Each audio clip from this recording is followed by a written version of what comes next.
ज्यादातर दस्त, ज्यादातर जुकाम, ज्यादातर बुखार एंटीबायोटिक की रिक्वायरमेंट करते ही नहीं है, क्योंकि वो आइदर या तो वायरल होते हैं या किसी और वजह से। तो हमको ये समझने की जरूरत है, हर इन्फेक्शन में एंटीबायोटिक जरूरी नहीं। लेकिन सर ज़्यादातर तो डॉक्टर ही एंटीबायोटिक लिखते हैं। मैं देखता हूँ बहुत सारे लोगों को देखते हैं कि हर एक पर्चे में एंटीबायोटिक लिखा हुआ है अच्छी, तो वो कहीं न कहीं डॉक्टर देखिए, की और बिल्कुल आपकी बात एकदम उचित है। साधारण जनता के साथ-साथ, कम्युनिटी के साथ-साथ डॉक्टर कम्युनिटी को भी समझने की बहुत ज़रूरत है कि एंटीबायोटिक का इस्तेमाल बहुत ही सही तरीके से होना चाहिए। ओवर यूज़ और मिसयूज़ दोनों ही खतरनाक। ये सब डॉक्टर तो ऑलरेडी पढ़ा लिखा है, पहले से जानता है मेडिसिन के बारे में, तो उसे कौन समझाएगा सर? देखिए, बिल्कुल, जब जब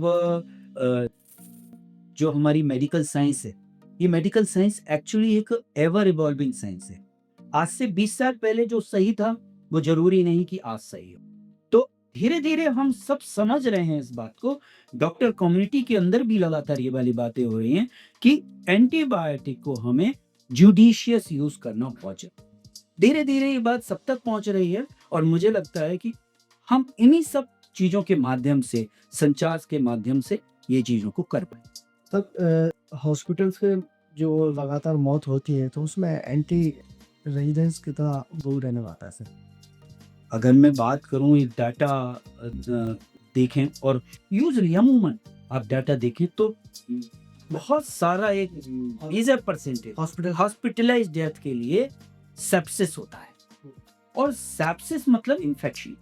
अब इन्फेक्शन कई बार हमको पता ही नहीं होता कि वो कितना रेजिस्टेंट इन्फेक्शन है, लेकिन ये बात तय है कि वो कहीं न कहीं वो मरीज एंटीबायोटिक इतनी पाने के बावजूद भी उस सेप्सिस से मर रहा है। इसका मतलब हम उनको सही में पकड़ नहीं पा रहे कि किस रेजिस्टेंट इन्फेक्शन से वो हो रहा है। लेकिन हम कैसे पहचानें ये कौन जी, किस बहुत बहुत ज़रूरी किस मरीज को में कौन-सा इन्फेक्शन है क्या?